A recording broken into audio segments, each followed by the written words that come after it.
What's going on, guys? Welcome back to episode 2 of the After Effects Beginner's Guide. So just going back to episode 1, we did the actual Predator Scythe intro with all of the effects and stuff. So if you're at that stage right now and we're ready to actually start rendering, I'll show you the best rendering setups for YouTube, or well, what I think's the best at least, because if you search YouTube or Google for anything like best render settings, for example, you'll find like a million different ways to do it. So basically we want to keep it to the YouTube codec, which is H.264, and that's basically just like a QuickTime thing. So it's super easy, guys, but what we'll again, trying to keep it basic, we'll stick to this part. So we've finished actual editing now, and now basically we're just at the point where we'd like to export the video and get it rendered and stuff and then upload it to YouTube. So the first thing we need to do, actually check, is check the old, I don't remember what it's called here, the time ruler.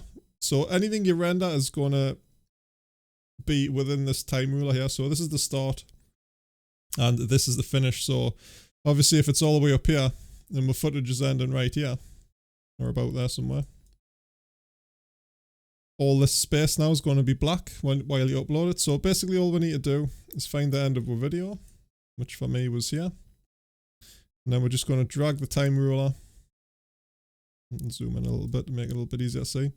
So this is where the video is going to actually stop rendering, basically. So we're going to end up with a 20-second video, which isn't too bad at all. Don't mind the old Open Smoke logo there as well, guys. That's just the organization motto for Star Citizen.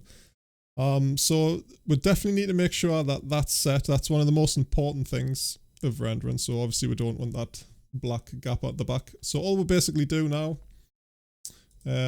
is go to composition and then add to render queue, or you can hit Ctrl and M as a shortcut key. And this brings up some new options right here. And things you want to just check. So this little tick means that this composition that's being rendered, so you can like untick that and tick that and stuff. So it's queued. That should be on by default. Render settings, obviously just pick best settings, of course. And output module, so I need to change that. If we leave it at lossless, we'll end up with some like epic file size, which we don't really need.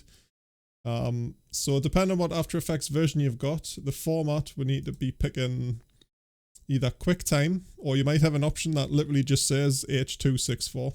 So for me, it's QuickTime. And again, if yours is H.264, that's what you need to look at. So basically, most of this stuff's all default. One of the next things you need to do, actually check, is the format options. And on the video tab, so there's the codec H.264, which is the YouTube standard. Basic video settings quality, make sure that's 100% or set to 100. And the audio, that should be just uncompressed, so that's like maximum bit rates on the audio, which is what we want. And on this part as well, just since we're going to be like outputting in 1080p or whatever you've got, if we were downscaling from like 1440p, for example, you could resize it here, but really you should just be recording at what you're going to output anyway. That's the easiest way.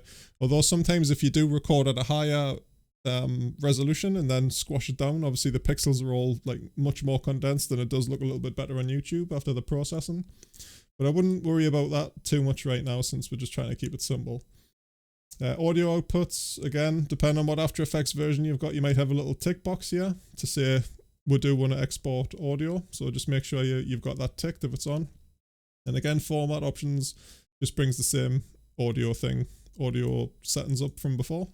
So that's all good. Now if we hit OK, and we can actually save that as a template as well, but I normally just do it all manually just to double check all the settings are right each time. It only takes like a few seconds. The next part is the output to. So this is basically telling After Effects where you'd like to save the file to in a nutshell. So if we just literally click the name, I've got my folder all set up on my SSD, which is like After Effects saves, and then we can call it tutorial episode 2, and just hit save. Job's a good one. So that's all set up now to render, and literally all you need to do now is just hit render, and you'll see, depending on how long and how many effects in, your video might take ages to render or not. And one little tip, guys, if you hit caps lock, that will actually pause the preview, and it does actually speed the rendering time up, especially on longer videos. But obviously if you're typing in like other chats and stuff, you're going to be caps. So that's just a little tip there. and hopefully that should be done in just 2 seconds. I've got a pretty like decent rig, which I built around like rendering, so pretty good graphics card and RAM and things, and that's where thing done. So now if we go to our AE saves, we should have a tutorial episode 2, and you'll see what we're talking about right now.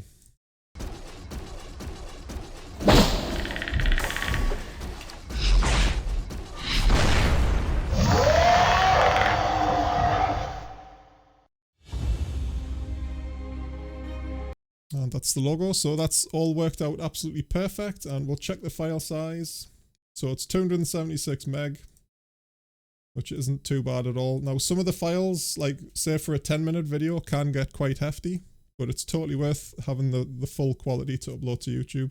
I've got a really good like upload speed, so it doesn't really bother me. I don't have to process it even more, because there is now another stage you can use, like Handbrake, which is another program, to make the file sizes small without like corrupting the quality too much. And if you want to see some guides on that as well, guys, I wasn't planning on it, but if you want to know how to do that, let us know in the comments and I'll definitely show you how to do that.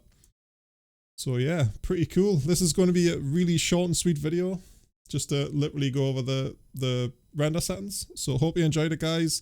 On the next episode, I think we're going to delve more into like adding text and things like that, so more basic stuff that you'll probably need to get on with your editing.